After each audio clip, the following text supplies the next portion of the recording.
Hey everyone, welcome back to the RP Games YouTube channel. My name is Ralph.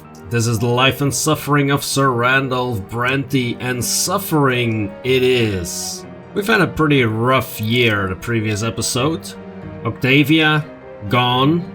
My mother, gone. Family unity, gone. My career, pretty much gone. Gloria, gone. Family reputation, gone. I mean, I don't know what Randolph still has to fight for now.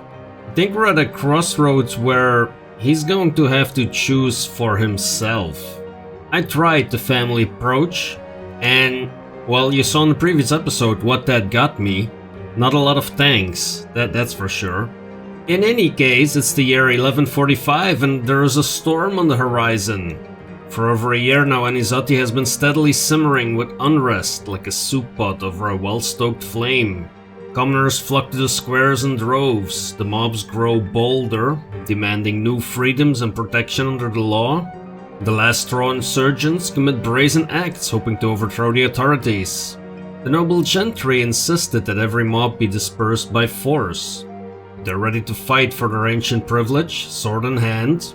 In spite of this enormous pressure, Overseer Gaius Tempest remains highly reluctant to allow any bloodshed. The common people are already too desperate, even in the age-old fear of the nobility's might is barely enough to keep them in check. More and more people are rejecting the lots and converting to the new faith, not to mention other stranger, more esoteric teachings and beliefs like the Lotari. New secret societies and clandestine gatherings appear every day. Printed pamphlets litter the streets, yet no one is rushing to subdue the citizens or punish the city. For now. Father Leonard has transformed the Temple of the Silver Tree into a new believer stronghold. He's no longer afraid to break the ban on preaching the new faith. His sermons now openly challenge the old faith. It seems the Church of the Twins is unable to recognize its great mistake. The lots must be abandoned as relics of the past.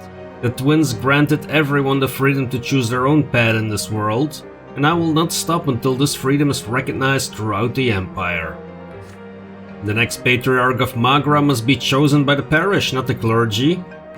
This is the will of the twins, and it must be ours as well. Leonard intends to amend the old order of the church and become Patriarch. His opponents, however, are beset by internal struggle and strife. Inquisition is fighting a myriad of heresies, more of which appear every day. Not even the highest ranks of the faith are free from suspicion. The new faith, meanwhile, is steadily growing in numbers. People no longer fear being damned to the foot of the pillar for rejecting the divine design. The streets are restless and dangerous. Minds and souls are beset by confusion. The authorities argue and bicker among themselves. Conspiracies plague the city. Time marches on and the change is coming. It cannot be stopped. Can you find a way to guide it in the right direction? The weight of a new age now rests upon your shoulders. What on Anisotti did I do to deserve that? Why do I have to carry this responsibility? I think we're going on a very steady increase now towards the fall of the old faith. For over a year now, Anisotti has been slowly simmering with unrest, the feud between the estates, between the old faith and the new, between the law of the empire and noble traditions. Tensions are at an all-time high, waiting for the slightest spark to catch fire and burn. Even your family's affairs have been affected by the growing unrest. It's during these troubled times that the future of your family will be decided. Father shakes you awake early in the morning. He's excited, clutching a letter bearing the imperial seal of the Tempest dynasty. Wake up, son. Come to the sitting room. A letter has come from Overseer Gaius Tempest. It's not gonna be the Brante family being ennobled by the sword, that's for sure. He gingerly breaks the seal and unfolds the missive. To the Honorable Brante family. Honorable? We are on a dishonored level at this moment. In any case, I'm happy that Gaius Tempest doesn't acknowledge this. I, Gaius of the Tempest Dynasty, overseer of the province of Magra, have given due consideration to your petition to have your bloodline ennobled by the sword. You're expected in 1 week at Castle Enery, as are all petitioners for the sword, where you shall hear my decision firsthand. After finishing the letter, Father turns to you. He looks fatigued.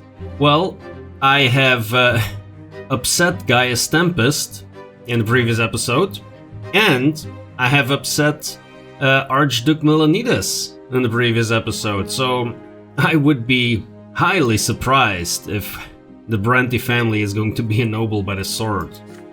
Well, son, it's time for us to be honest with each other about our family. What do you have to say about this? Where do we, the Brantes, stand after so many years? What hopes do we have for the future of this family? Wow. I just glanced over to the right. Oh my god. The past 7 years have been marked by many life-changing events. The rare joys, the frequent fights, the arguments, the attempts at peace, the losses. Sometimes you've managed to change their minds and sometimes you have not. But your decisions have made you realize what matters most to you. The future of the Brante family must be decided here and now. And the only freaking option I have is to sever all ties. To sever all ties, come on! Our reputation and our unity is too low to become nobles of the sword. Members of the Overseer's entourage, it's not gonna happen either. Let's see, our wealth is too low, reputation and unity, yep. Preserve the family, unity is too low. Let's sever all ties then. It's not like I have a choice. You coldly point out that the family's chance for a hereditary title is long gone, and the family itself, why, it all but disintegrated years ago. You failed to quell the strife at home, you could not snuff the coals of enmity, that slowly turned your family into disjointed clumps of ash. All attempts to put the family affairs in order have led to naught. And now it's time to admit, the Brante family is no more. There is a deep pain in Father's eyes as he meets your gaze, but he does not argue. Which is why, you continue, it would only be reasonable to sever what remains of your family ties. It's for your own good. You've all been strangers for a long time. You may live under the same roof, but you're no family. It's time to end these frantic attempts to fix that which is already beyond repair. Nothing good will come of it. Father is silent. A long moment passes before he speaks. As much as it saddens me to say this, you're right, son. We failed. I failed as the family patriarch. I failed my lot. I was chasing after a lofty position and neglected all the troubles in our family. I tried to please everyone, and I let everyone down. And all I can say is that your grandfather was right about everything. You put your hand on Father's shoulder. It's not his fault alone, you tell him. All of you made mistakes. You too bear a sizable share of the blame. But I'm the patriarch, no matter what. I'm responsible for this family. What a disgrace, what an embarrassment I am. Father hides his face in his hands. Takes him a while to stifle his silent sobs and muster enough strength to continue. But enough weakness. It's time to accept the inevitable. The family is gone. We must all seek our own fortunes. I will quit my post at the prefecture and leave Anizotti. The city has grown far too unsettled as of late. But if any of you ever want to visit my home, my door will be open to you. You leave Father alone with his grief in the sitting room. There's nothing you can do to help him now. You begin to pack your things. It's time to move out of the house that stopped being your home long ago. You'll rent a lodging for now, and then you'll see what comes next.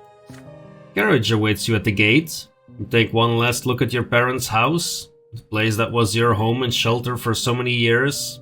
Your childhood games in the garden, your loud happy dinners, your quiet conversations on the porch, the warm embrace of your family.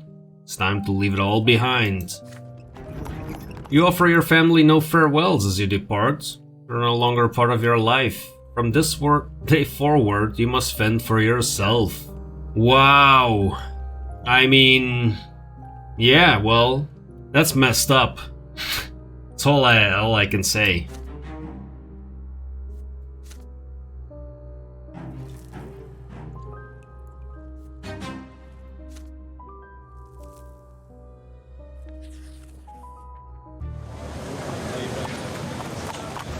At the very least, I was expecting like a Steam achievement for messing up this badly. The carriage takes you further down the city's narrow streets. They're filled with noble carriages, commoners hurrying about their business, but the driver skillfully avoids them all.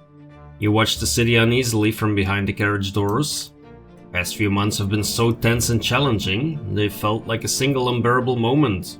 You had to face one ordeal after another. The Otton's case sometimes fell by the wayside. You have no doubt that the outcome of this case will determine your fate.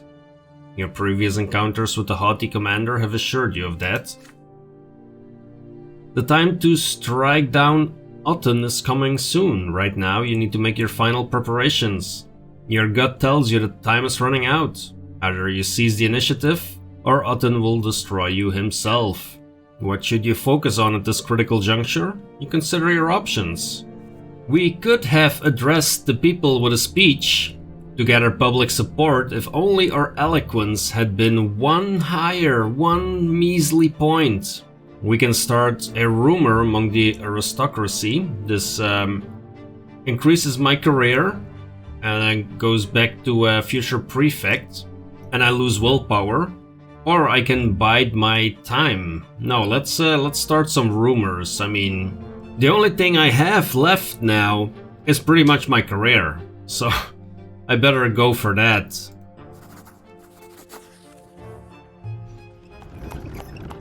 To ensure Otton's downfall, you need to make arrangements. The haughty Archnian still has too many friends in high places. You tell the driver to take you to the Gardens of Plenty, where most eminent Anisotti nobles flock to enjoy an afternoon stroll. During this outing, you just so happen to meet many eminent nobles in the garden. After each exchange of pleasantries, you'll let them in on a little secret. Otton's days are numbered. Overseer Gaius Tempest is about to get rid of the unruly commander, and no one, not even Archduke Milanides, can change his mind. Naturally, you realize that the Ottons are one of the most ancient Darknian dynasties, but who would dare to defy the will of the twins blessed Tempest? Many of the noblemen you meet that day react to your words with incredulous looks, but you have the reputation of a respectable and powerful official, privy to many secrets. Soon the rumor of Otton's imminent downfall begins to spread amongst the Anisotti aristocracy. Many eminent noblemen are quick to disassociate themselves from the military commander in order to keep their own reputation safe. You rub your hands together in satisfaction. Soon, very soon, Otton will be the only one unaware of this inevitable downfall. Yeah, I can rub my hands now, but once he finds out, I'm gonna meet my final death probably.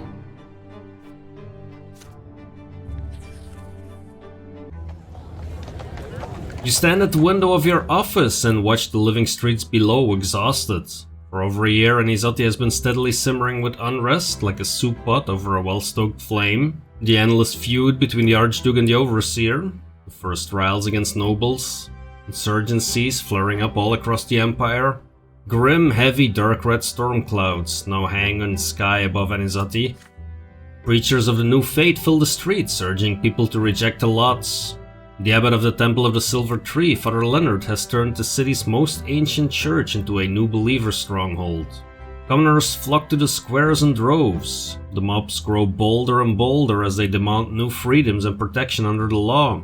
Commoners have begun forming armed militias. The last straw insurgents commit brazen acts, hoping to overthrow the authorities. The nobles of the sword demand that every mob must be dispersed by force. They're ready to fight for their ancient privileges, sword in hand. That's a bit odd, a whole bunch of this text I already read in like the opening sequence. You cast a glance back at your desk, still covered with piles of paperwork for Otton's case.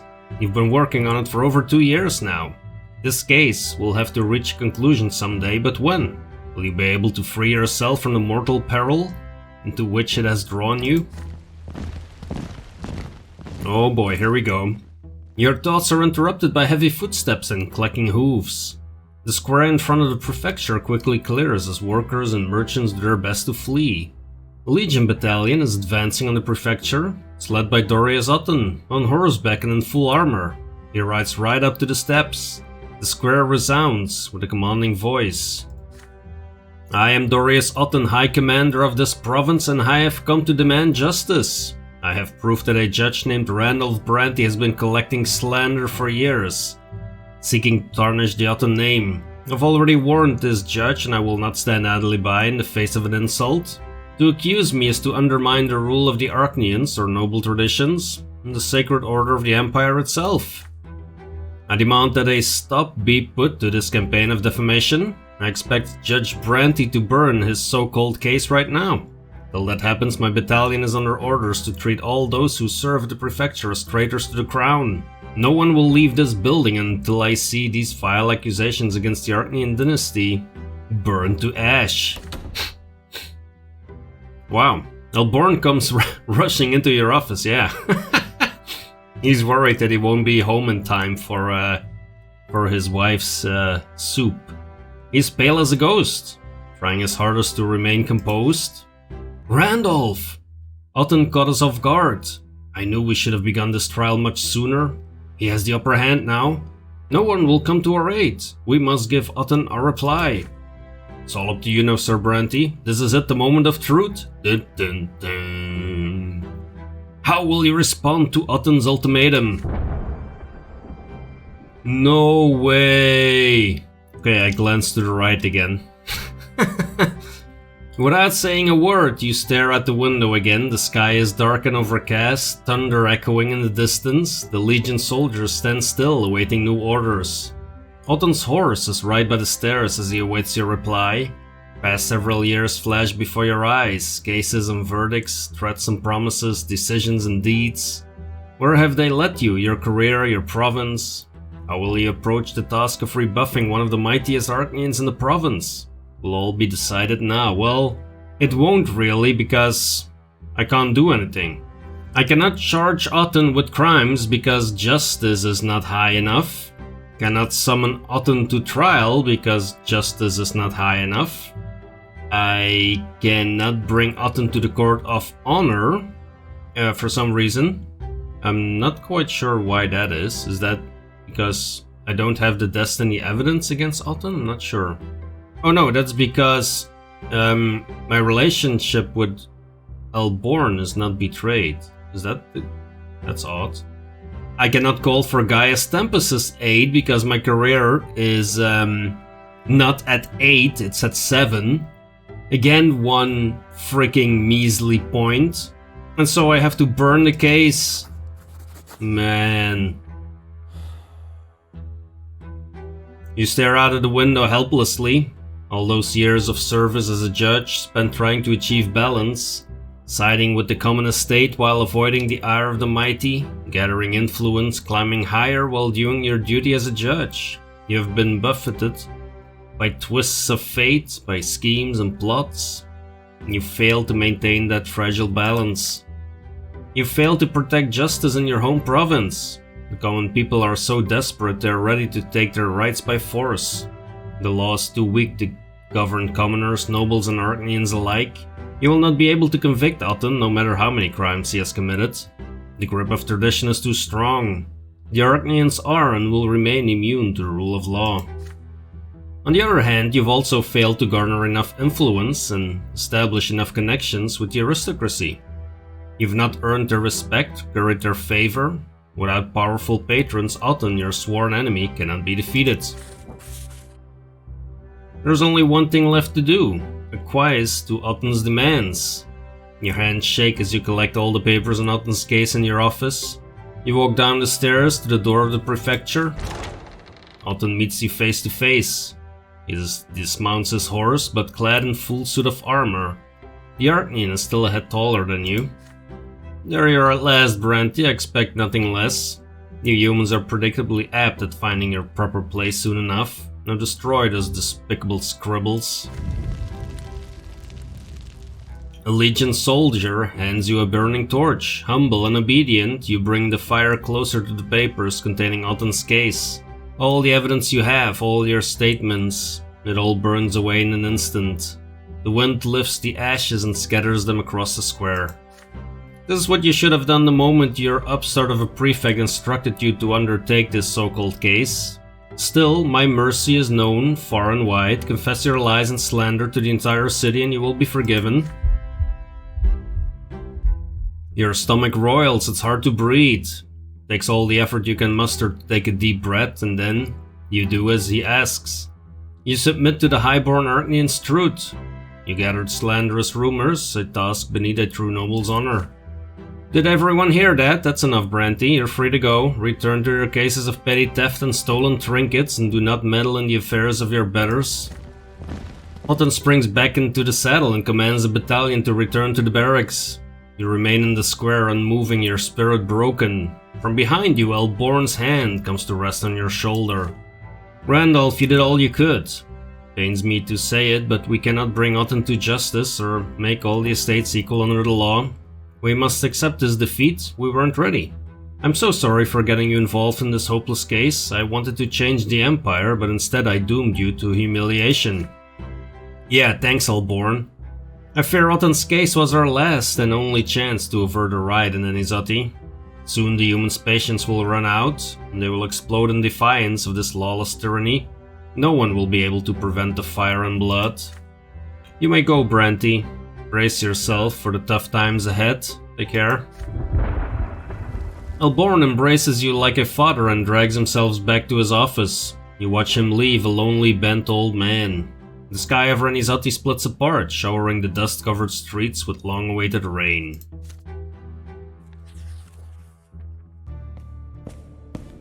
I'm wondering if there is anything that I can still achieve. I really am wondering, because everything I tried has failed. Like literally every single thing. This is a rough story. Really rough. But good. I mean, I'm not complaining about the quality, right? I love the writing. But man, it's tough. Tonight is gray, miserable and gloomy. Yeah, this episode is gray, miserable and gloomy. The previous episode was gray, miserable and gloomy. Why are you watching this? Are you trying to get depressed? You walk down the steps of the prefecture, dragging your feet to your carriage. Now that Otton's case has met an ignoble end, your sense of duty seems to be the only thing keeping you at the office. Cases, complaints, petitions, it's all a blur. Another day has ended. Anizoti is growing more restless by the day. The commoners cannot endure the tyranny and humiliations of the nobles any longer. More and more of them are refusing to obey, taking up arms, gathering in the squares. The noble militia of Anizoti is making preparations to suppress the riots. The new believers are marching through the city. The last straw insurgents continue to incite unrest, striking again and again. It pains you to think that you could have made a difference, if only you had not lost against Otton. A voice you do not recognize calls out to you. As you turn around to look, something heavy hits you on the head. The world grows dark before your eyes. Another blow lands, this time in your stomach. You fall to the ground, gasping for air as pain and nausea crumple your body into a tight ball. Sure, why don't you beat me up as well? Like, I haven't been beaten down enough, right? I need to get beaten down physically as well. Your ears are ringing so loudly you can barely hear the voices above you. You still recognize your assailants as Legion officers. Oh crap. They bind your wrists and ankles and put a sack over your head. Carriage arrives, they drag you inside and shove you into the seat. You're alone with the squeaky wheels and the clacking of hooves. You hear the city gate opening. They're taking you out of the city. They drag you out of the carriage and remove the sack. You find yourself on waste ground outside the city limits, lit by torches and surrounded by silhouettes. You recognize a number of aristocrats. Magistrate Remiel Vermin is here, as is Friedrich L. Liberius, head of the noble militia. So many people you have angered. The biggest silhouette of them all belongs to Darius Otton, who stands right before you. I think I'm gonna die. How was your trip, Sir Randolph Brante? Took the liberty of sending my personal carriage to pick you up. Didn't want you to miss your appointment. Otton leads down to you and looks you in the eye. I remember you as a young boy. I remember how insolent you were even back then. I knew we'd fight one another eventually. Well, the time has come. Surely you didn't expect me to forgive your insult just like that, did you? You renounced your case, yes, but my honor as an Arknian demands satisfaction. You've done more than merely insult my bloodline. You've questioned the power of those who rule this world. You're all alone, no one will protect you. You knew what you were doing, Brante, and now you're going to pay. I challenge you to a duel. Yep, there we go. The Court of Honor hereby accepts the challenge. Sir Otton may rightfully defend his honor in a duel to the true death. Both parties shall fight blindfolded. Otton takes off his jacket and draws his sword. He's clearly done this many times before. A blindfold is placed over his eyes. Your head is covered by the same sack, this time knotted tightly around your neck. Darius of the Otton dynasty and Randolph of the Brante bloodline will now cross swords in mortal combat. Summon their ancestors to bear witness to their duel. May their blood tides meet in sacred battle and determine the truth. May the younger witness our trial. Behold the power of his inevitable law. A hand shoves a sword into yours. You can barely breathe through the thick sackcloth. Your hands are shaking, unwilling to fight. You probe the darkness with the tip of your blade, unsure of where to strike. Let the battle begin. Your arms grow tired. The sword feels incredibly heavy and unwieldy. You fall silent, trying to hear your enemy moving. Something rustles ahead. You step back as soon as you hear it, holding the blade in front of you. Still trying to run from me, eh, Brante? I'm afraid it's too late for that. You swing at the voice, but your blade slices nothing but air. You take a quick hop backwards. Your head strikes into your shoulders. You cannot allow yourself to breathe, waiting for another strike. Don't listen to him. Surprised by the voice, you take a deep breath. The steel band you had felt around your chest is suddenly shattered. You cannot possibly defeat him, but you can accept your death with dignity. Prove you're worthy of the Brante name. You square your shoulders. The rope around your neck bothers you no longer. You still cannot see a thing, but you have no need for sight now. Keep your feet steady, get your sword up, I'm here with you. A step, a swing, a jab, you know where to strike. Your blade sinks into flesh. Ah, pathetic human runt. That's it, I'm done playing with you. Something slices through the air. You deflect it. Again, once more. You're not in command of the blade commands you. You feel the blade swing in front of your face. You move to parry it. Your sword meets nothing, and then his sword stabs you straight in the heart. You take a few slow steps back. The darkness in your eyes gives way to light, a light brighter than anything you've ever seen before. You keep the sword in your hand until that very last moment. You die on your feet. All is well, Randolph. Come to me.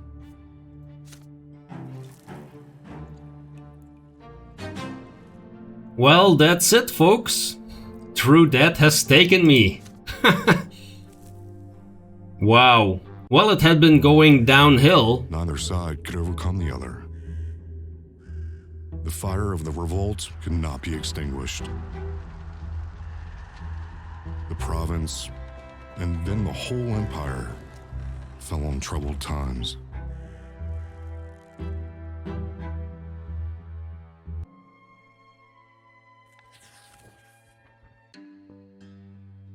We had been on a steady downward decline, I would say. Previous episode especially was really rough. Everything fell apart. And then in this episode again, like, I could not make any choices anymore. All the options that could really influence the story were taken. The only thing I could do was accept the consequences of previous choices. For years after your death, Anisotti continued to simmer like a cookpot over a slow flame. The powerlessness of the simple folk, unable to change the old order, gradually gave way to rage. Finally, this anger became stronger than their age-old submission to the higher estate and their fear of divine retribution. This rage was the spark that lit the fire of the revolt. The rebels took up arms and seized the city for themselves, led from the shadows by the last straw. When the moment of truth came, there was no soul in Anisotti strong-willed enough to spearhead the raging revolt. The opposing factions soon reached a stalemate in which neither side could prevail completely. Anisotti refused to surrender, but after a prolonged siege, Gaius Tempest finally broke the city's defenses, and the Legion entered the rebellious city of Anisotti. The insurgents fled, the mobs disappeared from the squares and the streets. The leaders of the revolt were hanged. But the city's capture made even more trouble for the Overseer. The unrest was beaten down, but not suppressed completely. New riots followed one by one. As the common folk, the new Fate priests, many nobles of the Mantle continued to wage a desperate struggle against the old authorities. Gaius Tempest responded to the seething rebellion with more executions and threats, but dissent continued to grow. As the unrest in the city smoldered, the rest of the Empire eventually caught wind of the Anisotti revolt. Nearby migrant towns and villages saw their first riots soon after. Chaos began to spread across the Empire. The Empire responded to this enduring turmoil with ruthless action, but even after several villages and towns were drowned in blood, the riots only intensified. The dominance of the Emperor and his dynasty began to wane. Power struggles broke out between the powerful nobles in the capital. Then a shocking event shook the Empire to its core. Emperor Uther II was found dead in his palace, never to be reborn. His heirs, Cherian and Flavius, both disappeared without a trace. With no one to take the throne, the noble dynasties accused one another of plotting against the Tempest rule. Feuds and internecine strife became commonplace. And so began an age of anarchy, a time of massacre and riots, conflict and bloodshed, chaos and unrest. There were no winners in this war of all against all, only survivors. The Empire entered a dark and terrible age.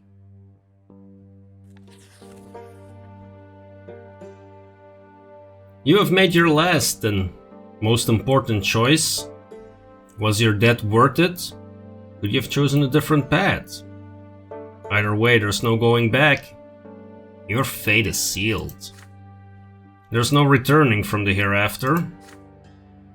And so you bid farewell to your mortal life.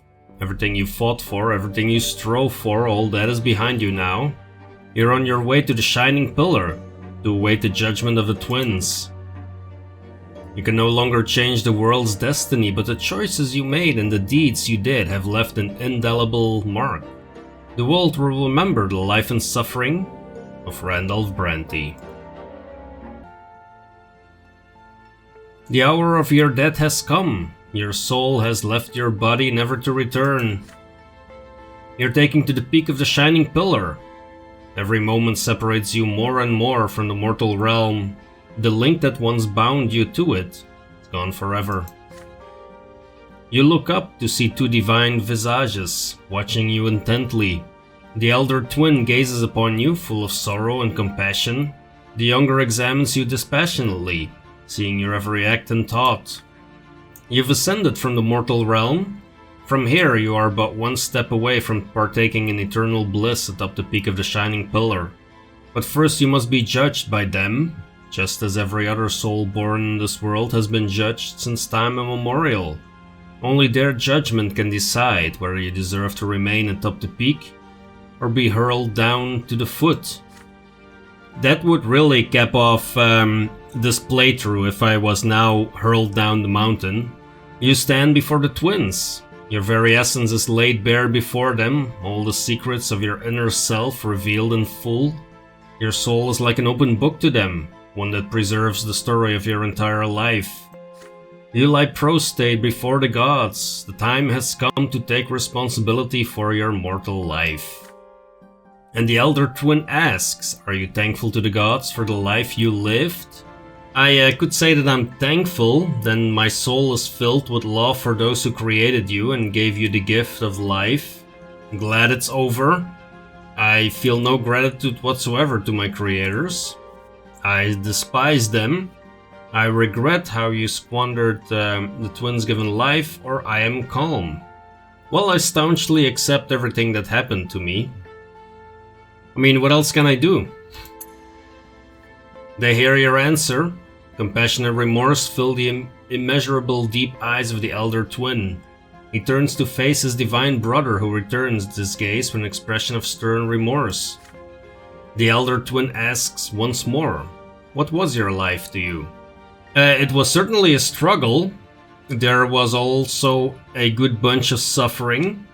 I did diligently do my duty. Enlightenment is not really my thing.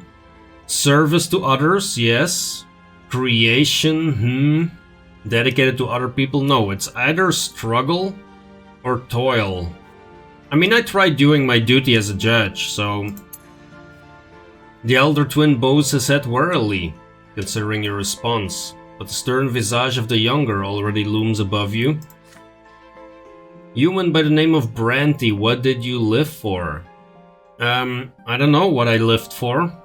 Principles? Not really. Freedom? Not really. Power? Not really. Other people? Maybe. Not fate? Not happiness either. Although, yeah, I mean, happiness was an attempt, it was not the result. This might be, the one, a cause, trying to get that Arachnean, convicted. The younger's gaze lingers on your bare, defenseless soul. The divine figure continues its stern interrogation. What did you leave behind? Chaos and anarchy, but that's not an option.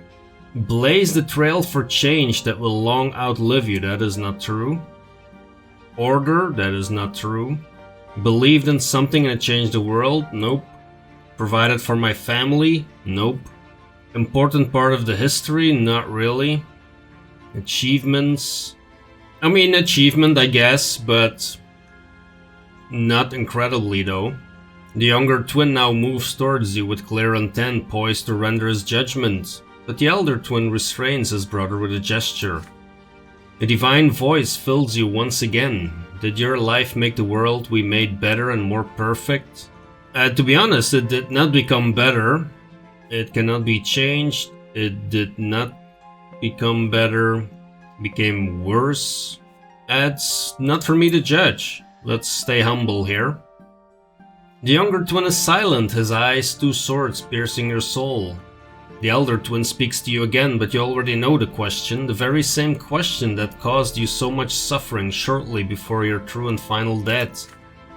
What determined your destiny? Well, I did not make my own destiny, although partly I did. Like the noble part was, partly of my doing.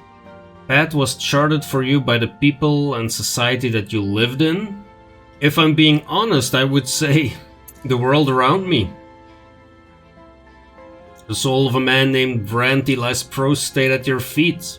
You have witnessed his entire life, known his every act, seen his every thought and desire. No other soul could ever walk the same path, so many difficult choices, so many emotions, so much pain. Another soul awaits your judgment. You know no mercy, nor does your brother. Every mortal must walk the path chosen for him to the very end. Those who abide by the precepts set forth by you and your brother shall return to you and become part of you. Those who reject you shall know the eternal suffering of oblivion. Where does the man named Randolph Brante belong? Well, it's really cool that the game lets you choose this yourself, actually.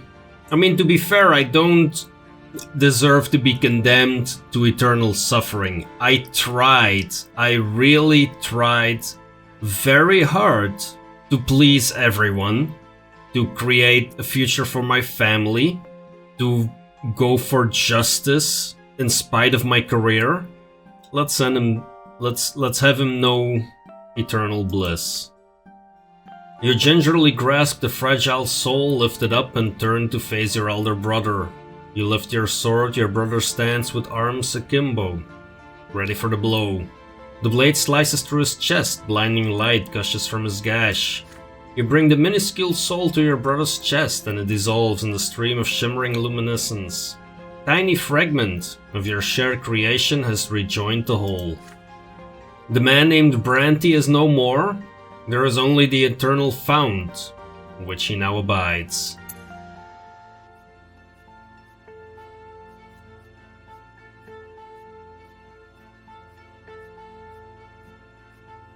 And that is it. That is the Chronicle of Randolph Brante. I have to say, I really, really, really enjoyed this story. There's a bunch of games on Steam under the category Choices Matter. Well, this is a game where choices matter. They really do. And pretty much all your decisions are important because later on in the game, they will come back to bite you in the ass. I focused a lot on the judges' traits, completely ignoring all the other traits, and that had an impact in a number of choices.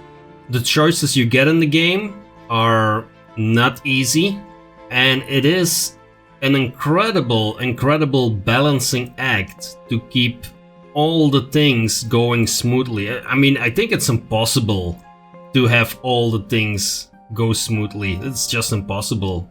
You have your career, you have the province, there is the fates. I mean, in this playthrough, the fates did not have an enormous impact. You have your reputation, you have justice, you have your family's reputation, you have the unity of the family. I mean, and in the end, despite my best efforts, despite me really trying to do good, except for that one slip up where I sentenced a bunch of people to death. I mean, besides that one thing, I really tried to do good. And look what happened. Life came crumbling down upon me. The family completely destroyed. My career completely destroyed. Society completely destroyed. My main case that I've been working on for 2 years gone up in flames. I mean, wow. So yeah, congratulations to whoever wrote this story. That's a job well done. I really applaud you. I'm not gonna do multiple playthroughs, recorded ones. I mean, I am very tempted to play through this game again and try different outcomes, try to go the priest route, try to go the rebel route. I mean, even the noble route I could go again and try to at least reach the end of the story alive. I mean, that would be that would be an accomplishment already, right? So yeah, really enjoyed it. If you have the chance, pick it up. There is a link in the description. Please leave a like, subscribe to the channel if you want to see more of these story-based games on my channel. Thanks a lot for watching, and as always, I will see you in the next episode.